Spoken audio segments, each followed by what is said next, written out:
Most awaited Harihara Veeramallu release కు time దగ్గర పడుతుంది.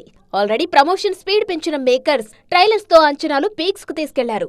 అదే సమయంలో వివాదాలు కూడా వీరమల్లు కాంపౌండ్ ను టచ్ చేశాయి. రియల్ లైఫ్ క్యారెక్టర్స్ ను, రియల్ ఇన్సిడెంట్స్ ను వక్రీకరించారంటూ ఓ వర్గం సినిమా యూనిట్ మీద ఆగ్రహం వ్యక్తం చేసింది.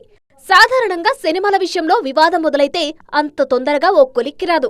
కానీ వీరమల్లు విషయంలో కాంట్రవర్సీని చాలా పర్ఫెక్ట్ గా హ్యాండిల్ చేసింది యూనిట్. ఈ సినిమాలో కొన్ని రియల్ లైఫ్ క్యారెక్టర్స్, ఇన్సిడెంట్స్ ఉన్నా సినిమా అంతా ఫిక్షనలే అని క్లారిటీ ఇచ్చింది. పవన్ క్యారెక్టర్ విషయంలోనూ మరింత క్లారిటీ ఇచ్చారు మేకర్స్. ఈ మూవీలో పవన్ క్యారెక్టర్ పూర్తిగా ఫిక్షనల్ అంటూ కన్ఫర్మ్ చేశారు. శివకేశవుల అంశంతో ధర్మ సంస్థాపనకు అవతరించిన వీరుడిగా పవన్ క్యారెక్టర్ ఉంటుందన్నారు.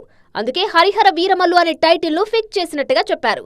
క్రిష్ జ్యోతి కృష్ణ దర్శకత్వంలో తెరకెక్కిన హరిహర వీరమల్లు జూలై 24న ప్రేక్షకుల ముందుకు రానుంది. నిధి అగర్వాల్ పవన్ కు జోడీగా నటిస్తున్నారు.